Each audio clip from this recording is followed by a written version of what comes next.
105. Feels like it's been a minute, but we've been just haven't recorded in a few weeks. But we're back at it, so it's kind of nice. I know we talked about the last podcast. The next few, we're going to be all about marketing, but we're going to throw a wrench into the system because we have one of our very own today for episode 105. Jackson Buettner is with us today, one of our sales guys, and he just passed his 1,000 service account. So yeah, I figured what better time to throw Jackson on here, give him some clout, and give the the listeners a little bit of the mindset behind what it takes to hit 1,000 accounts. I know it wasn't easy, but yeah, we'll kind of walk through that. But Jackson, welcome to the show. Appreciate it. Thanks for having me. Super soon too. We got right on it. I believe I just finished up like 2-3 days ago now. So yeah, for sure. But it took you all year, but we'll come back to that. I don't want to spill all the beans at once, but let's go back to last year. You were working at Best Buy. Yeah. Why don't you walk us through, kind of what happened at Best Buy, and then how you kind of came on board with us. Yeah. So, to turn a long story short, you don't need to. Okay. Cause I go into depth a lot with it, but essentially like what happened, whatever I do in my life, I always focus 100% on. I have an addictive personality, so I try to use it on good things. Right. So, during like senior year of high school and everything, I got super involved at Best Buy. There's zero commission with it, but it was just something that you can work on and get better with sales and everything. Cause I knew if I wasn't going to go to college, it's definitely my best route that I had. So I focused on just capitalizing off of any opportunity I had with that. I ended up selling a good amount my first year. We do this Achievers thing. So our store won back-to-back Achievers. And that third year that we were planning on winning Achievers, which is just a nationwide award that you get, I went really hard. I focused in, did really good. I ended up selling like 2.7 million in revenue, but of course no commission off of it. So I kind of felt like I got scammed out of it a little bit after just doing the whole year hustling. Then comes James. So I was playing basketball at the YMCA. I've always been playing a lot of sports and everything. So James, for you guys who don't know, he was on another episode. He's my boss, owns a couple locations, and he's been doing really good. He just took me under his wing right away and was asking me, "Hey, do you do sales?" I was like, "Hell yeah, I do." I hustle really hard, and he saw that I had some fire for it, but I didn't know him at the time. He ended up giving me his number and everything, but I'd never used it because I was just so locked in at Best Buy. But randomly one night I just decided, hey, I think I got to check this out. I always look at how much money I have, look at how long it's going to save to really reach my goals. So after looking at how many weeks I would need it was 10 grand was my goal at the time, was to save up 10 grand. After looking at how many weeks it was going to take me, and then just doing some simple math off of like how many sales I would need at Turf Badger to hit that, I literally just like, all right, next day I'm going to shadow, and shadowed him for probably 45 minutes. He made upwards towards $1,000, and I went and called my boss at Best Buy, quit on the spot. Yeah, that's pretty wild. I actually remember the phone call that night. James called me, and like he always does, he's like, "Hey, I think I just recruited this kid, and this kid's different." Like from day one, he knew. He's like, "Trust me." He's like, "I don't say that very often, but this kid's going to be different." And so, since day one, you made James not a liar, that's for sure. Okay, so you came out, you shadowed for 45 minutes, seen James drop a few deals, you can make some quick money in front of you, and then you called your boss that night. And what was that conversation like? Because you've been there for 3-4 years. What was that like? Absolutely. That was pretty much my whole life. I definitely turned down opportunities for any business. Like Best Buy is a great place to recruit, because I was trying to get, everybody was trying to recruit me from Best Buy, but that call was honestly like he was fighting for me to stay. Hey, I'll pay you so and so much more, but I was just putting it like all out on the table. I was like, if I'm good at this and I do a good job, there's not a number you can pay me per hour to not try this. I have to at least give it a go. Otherwise I'm doing myself a disservice. For sure. So then day one, I remember day one. What was day one like for you knocking doors by yourself? Yeah. So, my first time I was like, I think it's all the mindset, cause some people will start out and they'll not really commit to it fully. So then it takes them longer to really get a feel for it. And I always say, like, you have to knock at least 1,000 doors before you can tell me yes or no, you can't do this. Exactly. And that was it for me is I was so committed to it because I just quit my job. Like I had a family at my other work, so I had to make it work. So I tried it out. I ended up getting a sale my first day, which was really cool. I ended up getting like one or two each day. And then I believe it was my third week that I really popped off. And then I set like the record for that location we were working at the time. Yeah. And so, and I like that you said that because you and I both know that young kids in general, or just guys in general, they show up, they're kind of 1 foot in, 1 foot out. They're like, oh, well, I'm going to try this thing. If it works, cool. If not, then, I'll go back and I'll do this thing, or they have another job lined up. And every time that happens, like they either going to go all in or not. And it's their choice. And you can obviously tell the ones that go all in day one, because they're always going to get 1 or 2 sales a day, no matter if they knock, 30 doors or 250 doors, they're always going to get a sale. Yeah. And it's just that sense of commitment, like you don't have an option to not get a sale, and it's just setting the standard, like that's what we do. Yeah. So talk us through the first 2 weeks. Yeah. The first 2 weeks, it's funny you were saying how James always calls you, because that was me to James, and I'm sure you've heard it a bunch, but the first 2 weeks, I probably called him at least 10 times a day and he'd say the same thing. Just constantly needing the reassurance, like, hey, I know I can sell. Like I've sold so much of this other thing. I just have no clue what I'm doing with this. Like, what do I do with this? What kind of bug is this even? I didn't know anything. So I was banking on just selling myself off of it. And I'm a firm believer in like the guys who bought from me the first 2 weeks. I didn't even have a pitch really together. I think they bought just because of me, not because of what I was selling. So yeah, I agree. That's what I focused on. And then how helpful was it once you actually like saw a service, see what everything was doing? Like, and once you got the actual service side of it down, was it much easier to sell after that point? The numbers don't lie. I think my best week before that was 14. And then as soon as I watched the service and really got involved with like following the pitch and, letting my ego down a little bit, like, hey, I know how to sell, but these guys are clearly selling. Let's follow the pitch. Then I dropped like 40 that week. So definitely helped a lot. Yeah, for sure. And what was the biggest turning point from 14 to 40 in a week? It was just repetition, do you think? Yeah, repetition for sure, gaining the knowledge, and then just following the process, and the blind faith that you need to have like in your leaders and everything is really like, you just have to trust the guys who did it before. James has sold more than me. So basically I just have to follow what he says and lead it with, just have confidence in him essentially. Yeah. I think you're technically our 4th golden door guy, but you're the first one to ever do 1,000 accounts. Yeah. Everybody did it off of revenue, which in hindsight is probably a lot easier. So we'll get to that point too. So we'll talk about that. So year one, where did you end up year one? Do you remember? Yeah. I sold, I believe I sold about 300 accounts, maybe a couple more, 330, I believe. And then revenue was somewhere around 115, 120K. When do you remember what month you started? Yeah, I started in June. Yeah. June 1st, actually. Same day as a lot of other guys that were starting kind of halfway through the summer, but yeah, for sure.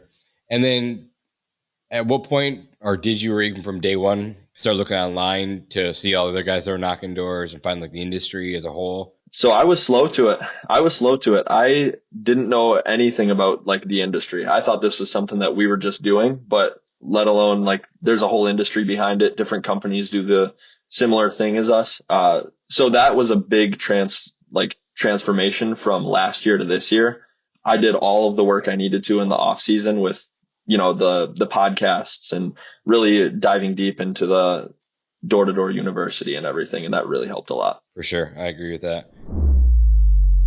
So if you haven't heard about Gorilla Desk yet, it's a super sick software. It's actually made by one of my really close friends, Chris Mareshi. So Chris built Gorilla Desk to help streamline his own personal business over 10 years ago. But now Gorilla Desk is used by over 4,000 companies. And today it's become one of the most premier platforms in our industry. So what's really unique about Gorilla Desk is that it's a simple all-in-one solution that's really easy for your team to use. Gorilla Desk offers a seamless onboard experience and best-in-class support with no additional cost. It's all included in your subscription. Inside the software, you'll find a whole suite of features: scheduling, invoicing, routing, and sales pipelines, integrated VoIP, text messaging, and pretty much all the automation you're going to need, and much, much more. So if you guys are still relying on paper or spreadsheets or fighting with an old software, I highly recommend that you guys check out Gorilla Desk. So we have a link in our description. Click on that, and it'll take you right to their free trial. Now let's get back to the show. And at what point, and I know because you and I talked a lot about it in the off season, but at what point did you know that you were capable of doing 1,000? Like, what switched? Yeah, so in life, I've always set my goals really high. And what is the saying? If you shoot for the moon, you'll land with the stars or something like that. So, I looked at it like, hey, people have hit 1,000 accounts before. Why not me? Why can't I do it? Let's just go for it. I'm going to do everything I need to make sure I get close, if not hit that. And even if I don't hit it, 900 accounts sounds a lot better than 500. So, yeah. And I remember you telling me no matter what happens, don't let me fall short of 1,000 accounts. Okay, well, I'm gonna hold you to it. Yep. Yeah. Having I'd say the biggest thing that really helped me just keep going is I'm a man of my word. If I say something, I want to do it, and I'm going to, right? I verbalized it and I promised it. There's no way I'm not hitting it. I don't care if I have to work in the snow, I'm going to keep going and I'm going to hit it. Well, I wouldn't go that far. It's cold. Jackson doesn't like the cold. Not that most of us do, but knocking on the door is rough. Knocking doors in the cold is just rough in general. Yeah. But hitting 1,000 accounts of anything is just not easy. It's hard. What are some of the challenges and sacrifices that you had to make or face through this summer to hit 1,000? Absolutely. And I definitely made a lot of sacrifices, and they were completely worth it, because the ability to look forward to something is far better than, taking off early and going and playing basketball, or, I skateboard a lot. So going to the skate park and doing something like that. So a lot of sacrifices with my time during the summer, but it was well worth it, because now, I'm in a financial position to go enjoy a little bit more fun stuff, What are some, give us some examples besides skateboarding that you had to sacrifice? Yeah. Time with family. I missed out on quite a few things, you really have to decide if that's worth your time. You have to usually choose your goal, or, a spur of the moment event, hey, we're going to go see this concert, or, hey, come to this birthday party. And how many friends during the summer asked you to go do something? All of them, multiple times. A lot. It happened every day, and it's just keeping that discipline. Hey, I'm choosing my goals, and then if I hit it, we can do stuff, Yeah. I remember we set your goal, kind of worked your way backwards, what you had to do. Oh, that's not that bad. I can do that. And then, it's hard just to open up your car door every single day, but what kept you motivated other than just the bragging rights of hitting 1,000? What internally kept you motivated? Vision board for sure. I don't have a physical one, but I've been doing it all digital, vision board, and, just sticking to my reason why. It's one of those repetitive things. If you're not locked in and your leader says, hey, remember your why, you're going to be oh my gosh, this again, but if you really have a good why and you wrote it down and you believe in it, that's what separates a 300 account rep from a golden door rep. Yeah. Something that's bigger than yourself, right? Yep, absolutely. And a reason to do it. There's so many reasons to not do stuff, and you can create excuses off the fly, but if you have one good reason to do it, just stick to it. Yeah. What daily habits are routines that work really well for you? I'm sure you're a habit guy. You're a routine guy. Yeah, I'm a big routine guy. I was just talking about it. Going out and knocking doors, starting in your bed is way harder, right? But you got to get up, go shower, brush your teeth, make sure everything's good, keep your hygiene up. And then next step is throw your clothes on, get in the car, drive to the shop. Once you're at the shop and you have a morning meeting, all you have to do is drive to your area. It's just baby steps, just keep going. And, once you get to the spot, don't take any time in the car. That was a big difference between last year and this year. I spent probably 15 minutes before I knocked doors all the time last year. And that's what really just took time out of knocking, because you say, hey, 8-hour workday, or hey, 10-hour workday, but how many hours did you actually spend on the door and not just in your car? You know, as soon as I get out there, if I'm just knocking on people's doors, it's going to result in way more money than if I'm just sitting in my car in an area. Yeah, for sure. How long on the doors typically before you got your first sale? It really depends. Some mornings are slow, some mornings are quicker, but I'd say I'd usually get a sale in the first hour. I just have to. Like I go out there hunting for the first sale, because if I can get one name drop in an area, so much easier to just do that pile on effect. You know, hey, we're already going to be helping her out. Do you know her? And then keep going from there. Yeah, for sure. And then like, were you splitting your days up in like morning and afternoon, like into quarters, like football, or like? Yeah, it was, I believe one of the top reps I was listening to on the Door to Door podcast, he was saying something about how he divides his days up and everything. I found that, I don't know if it's where we're knocking or anything, but it seemed to be super inconsistent for me. So all I focused on is, hey, if I want to get 10 sales in a day, I need to get 3 before lunch. So I would always focus on, like, if I'm not feeling the morning, hey, it's a tough morning, I got to area late or anything, all I need is to get 3 before lunch and I'll still have a good day. Yeah, I like that for sure. How many days though did you go through the day? Besides the one day, we'll talk about that. But when you didn't have 3 before lunch, like how many days were there? A lot of those days and I don't think it happened too much, because I would at least focus on just getting 1 before lunch, because anything before lunch results in like 3 times that amount after lunch, just when everybody gets home. I'd say a handful of times. And the biggest difference in that is, calling it halftime and then making sure you're spending your lunch focusing on what you're going to do different, not just taking a lunch and having fun, BSing around and everything. Like, really lock in for that time, because clearly you're doing something wrong. Yeah. Because we brought it up already. There was one day, first time ever, that you bageled. And if you guys who are listening in pest control or just in business or in service industry in general, when you bagel, it means you didn't get a sale the entire day. You knocked for 8-9 hours and never got a single sale. What do you think it was, like, looking back at it? Yeah, honestly, I probably just got in my own head at that point. Like, you really start beating yourself up on what you're doing wrong, and then you're the problem at that point. It's not, you're going to blame it on everything else. Oh, this area, all these people, like, oh, it was just knocked or something like that. But really, it's just you at the end of the day. And the more you let that affect you, the least likely you are to get more sales. So it was one of those, like, just recurring bad days. So And then when you get up the next day, is it still in your head? No, I just went out there. I was fired up. I think I dropped like 12. Yeah, I think I dropped like 12 the next day because I was so upset. Yeah, I remember we talked a little bit afterwards, and like, it's just a day, like. Yeah, I didn't let it get it to me that far. Obviously it's going to happen and everything, but one bad day doesn't define your whole summer. Yeah, for sure. Just getting over it quick. Yeah, like I said, a good afternoon can fix a bad morning. A bad one bad Monday, can be made up throughout the week. One bad week can be made up on a Saturday. So yeah, it's just got to get up every single day and just stick to it, stay consistent. And that's just obviously the biggest part of it, just getting out there, knocking doors and staying consistent like you did. But even still, like, selling 1,000 of anything is not easy. What do you think the biggest difference is? Do you think it's more mindset? Because I think it is, over anything than any other rep or any other. I mean, we all say the same thing, right? Yeah, exactly. So I would say completely, like, I'm not that amazing at sales, I think. But you're likable, right? Right. You still have to be likable. You have to keep your hygiene up. And there's things that pretty much every good sales rep is going to have.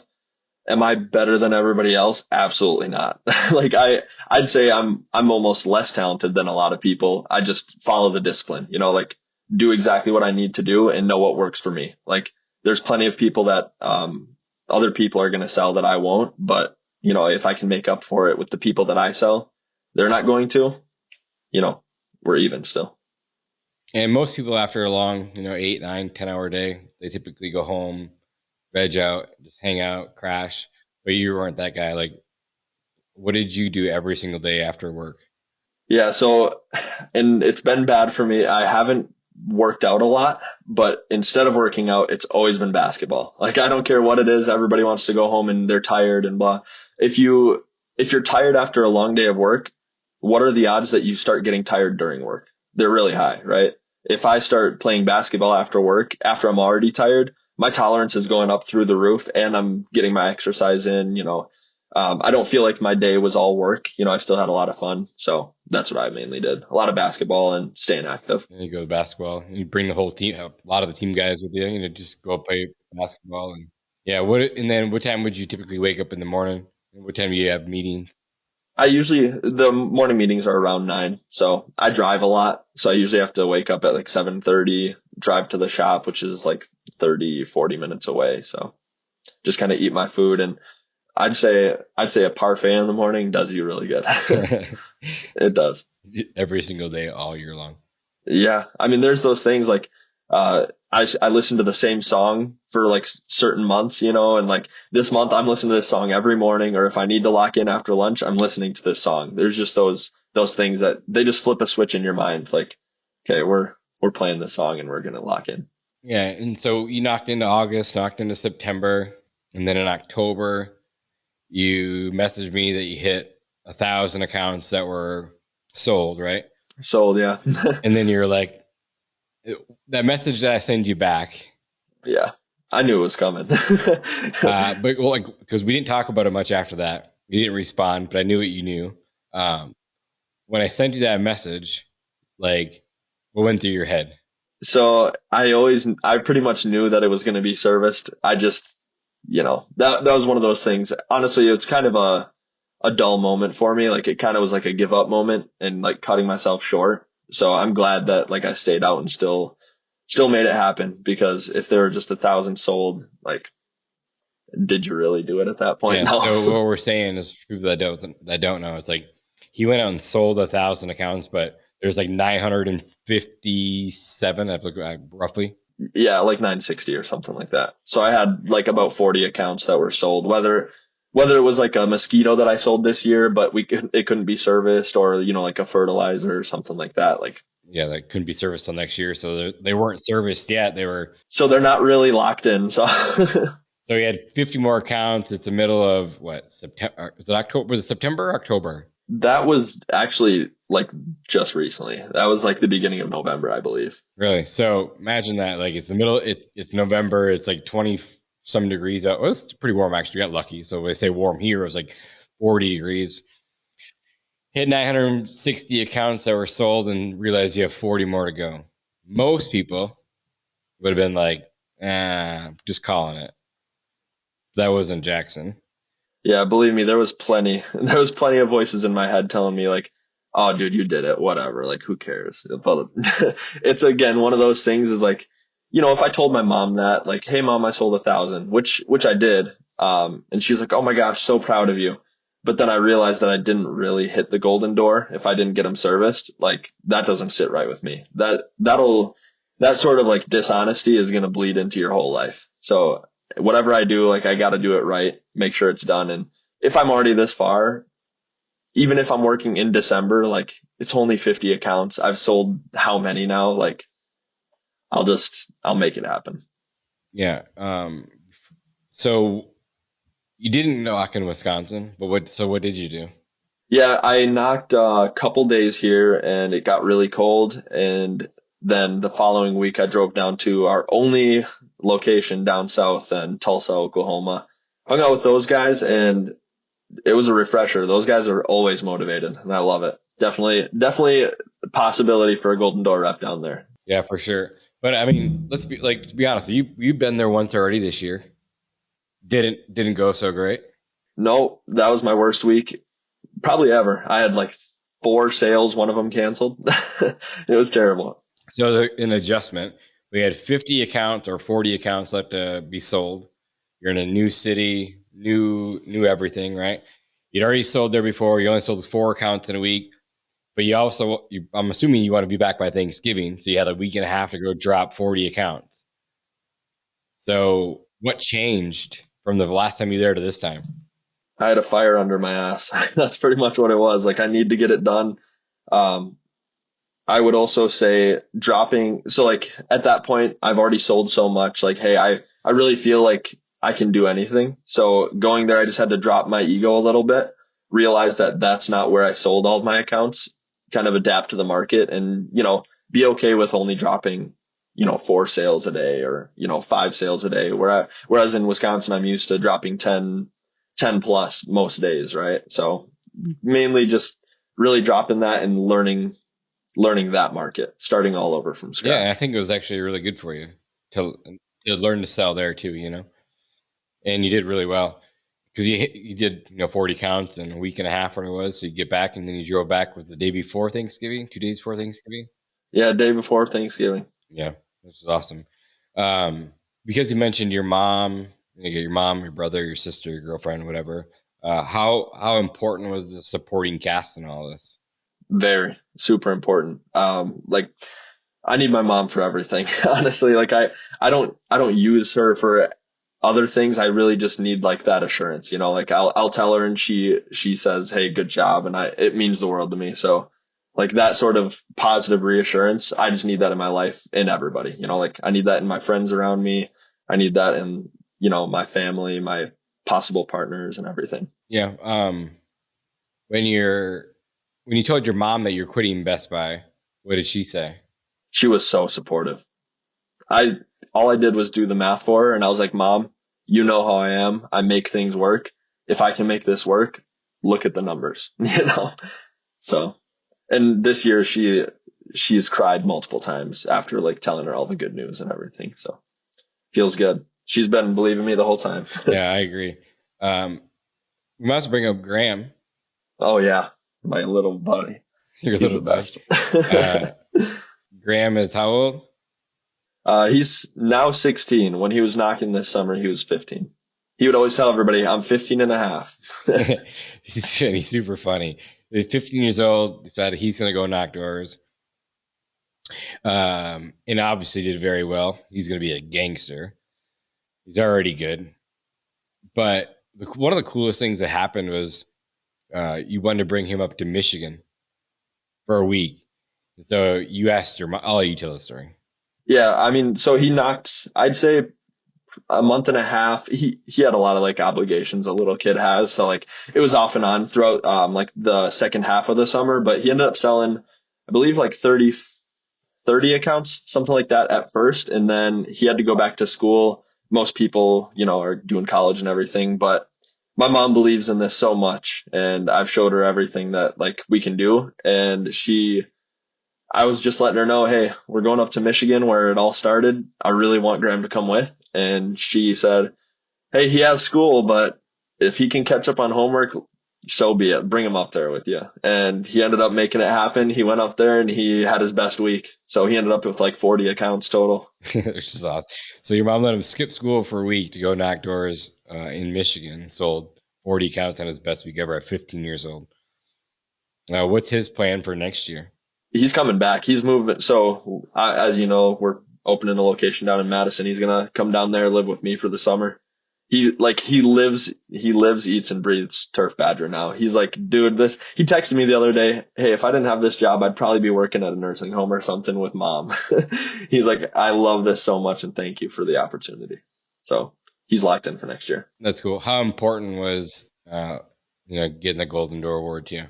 The most important thing in my life at the time, personally, like that was the biggest thing for me because it's not so much that, hey, 1,000 accounts is like something that I need so bad. It's like just setting an unbelievable goal at the beginning of the year. I believe it was January when I decided, hey, I'm going to go for it and do this. I would just say like, it was so unbelievable at the time. I didn't really think I could even do it, but I went for it, set the goal there. And then being so close to it, I just like it meant everything, like doing something that nobody's done before, Yeah. Yeah. And I agree with you. And so when like you sold 1,000 accounts, looking back on it now, was it really that hard? No, it really wasn't. I could definitely do more. I know everybody who does it says that, but like really, if you look back on it, you can really like find all those little things that you did that you could have done different, and you'd make way more money, get way more sales, all that. Yeah, for sure. How much has your life changed in the past 2 years? Completely different. Like I'm in the exact shoes that I always dreamed of being working at Best Buy. I guess like more about like salary and stuff was like the top position at the store that I was working at. He was like, hey, if you really lock in next 15 years, you can make $100,000. And I was like, man, to make $100,000, I'd go crazy, saw the numbers, tried this out, and I'm already, I've surpassed it, and that's all thanks to you guys, and I love it. Yeah, it's definitely been awesome to watch. And then 19, you're 19 right now? Yep. Or no, I'm 20. I'm going to turn 21 soon. Yeah. Oh boy. Oh yeah. No, don't worry. Easy. Yeah. 20 years old, made well over $100,000 is pretty incredible. Like and this is the fourth person that's happened to, like I said, and like watch the lives change of you guys is probably one of the coolest things for myself personally, is like watching these, I say kids because they're younger than me, but they just their lives just completely change for the better, and not even just at work, but outside of work, like help support their family, can have more money in the bank, not so stressed out all the time.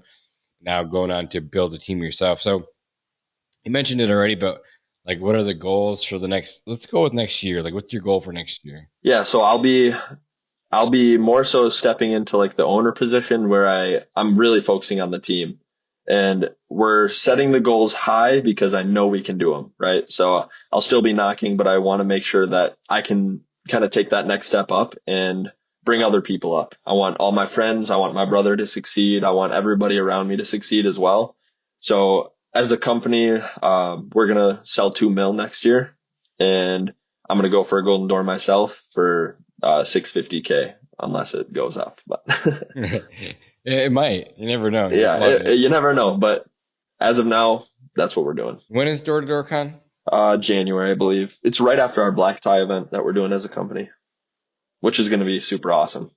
Yeah, I'm pretty pumped about that. We're having at the Timberado Stadium. Yeah, that stadium's awesome. I'm going to go down the really big slide that they have. I never wanted to do it at the games because I was a big kid and there was a bunch of toddlers going down it. Yeah, that's really cool. Again, like, that's next year, but like, what are your long-term goals, Jackson? Yeah, honestly, my whole like reason I'm working and trying to get to like the next level is I've always loved business, and I want to be like the guy who can really just grow any business, So I want to be able to invest. I love Shark Tank. Imagine being on Shark Tank would be really cool. But I really just want to like have the opportunity to do all the things that I never could or couldn't even dream about as a kid. Not a lot of opportunity in the position that I was in. So that's the biggest thing. And I told you the other day, like, you wrote your own story. Now you get to help other people write theirs. And you have a really awesome story to tell. And now you can go impact so many other people and so many other friends. I know you already have a couple of friends that are on board, and that you're already changing their lives. But again, like, how many more other people do you think you can change their lives? I don't think there's really an end to it. Like the higher up you get, the more people you have right below you and the more people that they're affecting. Right. So like you may look at me and say, hey, I changed his life, but realistically you're changing Graham's life. You're changing my family's life all around it. So it really branches off, and there's no telling how many people you really impact, because even people that I'm not super close with, like, I'm sure it's changing their lives as well. Like just seeing like, hey, that's an option, Yeah, for sure. And then when it comes to pest control in general, did you ever see yourself doing pest control? I didn't even know what pest control was. I had no clue. That's why that first week I was really just selling myself. I didn't even know like the 3-step service. I didn't know what we were doing. I was just like, hey, I'm pretty sure it does those ants in your house, So yeah, no, never saw myself doing it. And that's partially why I had some initial resistance against James offering it. I was like, pest control? What even is that? So I had no clue what it was. And now that you're into pest control 2 years in, what do you think of the industry now? I mean, it's perfect. Like the home service industry is like the best, and then there's multiple avenues of doing that, and pest control is one of the perfect ones. I agree. Any like podcasts or books that you like to listen to, read? Yeah, the podcast is like the door-to-door podcast has been literally my Bible this year. I've been listening to it every single day. If I'm having an off morning or, bad afternoon, I'll just listen to it. And it really just gets me so locked in because anything I'm going through, these guys have gone through and they're still achieving great things. So it's a great podcast. I like when they have like those guys on there that are actually, like you said, out there doing the same thing you're doing. It's so easy to it's so easy to resonate with the same challenges that you're going through. And it's the same thing in business, finding a really good business podcast. Like business, like as entrepreneurs, we go through the same thing, like the same struggles, a little bit different, but the same. And just listen to other people like, oh, they're going through the same things. They do to get through it. So it's cool to see that you find like a little community to be a part of, Yep. Now we're gonna have to get flights to go out and go to Door Con. Mm-hmm. Yeah, I'm excited to go there. Just being around all the people that have done what, like the top 1%, surrounding yourself with those people. Like I've always said, I don't want to be the smartest guy in the room because then like you really aren't achieving too much. There's no room for growth. So if I can surround myself with people who are way better than me, that only means I'm going to get better, Yeah, it would be some. Let's start this. Two different questions. Would be some good advice to someone who is just getting into sales? Yeah, I'd say commitment. Like, I don't care what you're doing or like your situation or anything. Like, if you have car payments, you have rent you got to make. Like, I don't care what you do, commit. Whatever you do, just make sure you do all your research, do what you need to do, and don't have a backup option because you'll feel like you don't need to make it work, For sure. And then the second part of that question is, what would you tell a second year rep that did 300 accounts that wants to go do 1,000 next summer? Just set the goal there. Like if you just set the goal there and follow the program, it really works. And I was just talking about it to some of the other guys. I basically did all the math out in February. Hey, this is how many accounts I need per month. This is what I need per day. And for a lot of the months, or for a lot of like the weeks and everything, I didn't even hit those numbers, but I still made it happen because I never stopped going for it. One good day can fix your whole week. And if you're not hitting that every single day, it's okay. Just sit back, reassess, and keep hustling. How hard is it to drive 14 hours to go do it again? Oof. I mean, the drive is it's not as bad as you'd expect, but are you saying like to drive down there? Yeah, just to like know like, oh shit, I got to drive 14 hours just to go try to get 40 more accounts. Must have weighed on you pretty heavy like the whole time, Oh, definitely. I mean, it's another one of those things is like, I'm committed to this. This is just what I have to do in order to like, I fell in love with the results of hitting the golden door and I was obsessed with it. So if this is what I have to do that, I'm going to do it. And like I said, going down there and being around those guys, like they're young, they're hustlers, they're ambitious. Like, yeah. And they just like, they have a really good thing going on there. I'm excited to see what they're going to do. Am I allowed to shout people out? Absolutely. Oh yeah. Shout out Justin Freilich. Yeah. Justin Freilich. He's on a different level and he's running a really good team down there. Cameron Heimbaugh and Bryant Ham are going to go crazy next year. I agree. They're going to go crazy. Yeah. They're a bunch of studs and shout out Luis Brown too. It's a good group of dudes. Last question for you, Jackson. If you could sum up your journey to this point in one sentence, what would it be? I'll give you a short sentence and maybe I'll elaborate, but like I would say long but worth it. Like it really drags on, and being young, I feel like my patience isn't nearly as good as a lot of like older people. I like how you looked at me. Well, a lot of like patience is like the issue, right? If you told me 2 years ago, hey, if you lock in for a whole summer, this is your result, I don't know if I would have been able to do it. But getting older and, super old now. I'm 20 years old. I feel like the thing I had to work on the most is the patience. So keeping my patience really kept me locked in for the whole year. Yeah, like it's how I always say, stay patient, but stay aggressive, right? Yeah. And everybody wants to make $100,000, but nobody wants to lock in for periods of time to do it. They want a get rich overnight scheme, and that's not possible. Like, it's not going to happen. And the fact that you can even make that, like, as much money as you can in this industry in just a couple of months, that's the crazy thing. So it wasn't too hard for me to fully lock in. So what do you tell all those people who are out there working by the hour? Just try it. Give it a go. What's the worst that can happen? Give it one good month with no backup plan, lock in fully, and, set your goals high. Cool, man. Well, you're a stud. I appreciate you being here, taking the last 45 minutes with us. It's been fun. I appreciate it. Excited to what you're going to do next year and the future after that. Whatever you do, no matter what, like I told you from day one, whatever you do, where to put your mind to, Jackson, you're going to do big things. And I'm glad to be a part of your journey. It's been pretty awesome to watch for sure. I appreciate it. The future looks bright. Sure does. Yeah. Let's go. All right, buddy. Talk to you soon. See you later. See you. Hey guys, thanks for listening to another episode of Pest Control Millionaire. We don't charge any money for the show, obviously, but the podcast isn't free. You can pay for the podcast by sharing it with your friends and your family. So please like and subscribe and give us a 5-star review on your favorite podcast app. These things make a huge difference for us. If you have any specific questions you want answered about the business or your life by me or my guests, send an email to info@pestcontrolmillionaire.com. And if you want to get in touch with me about any personal business coaching, check out our website at www.pestcontrolmillionaire.com. Thanks again for listening, and I'll see you guys again on the next one.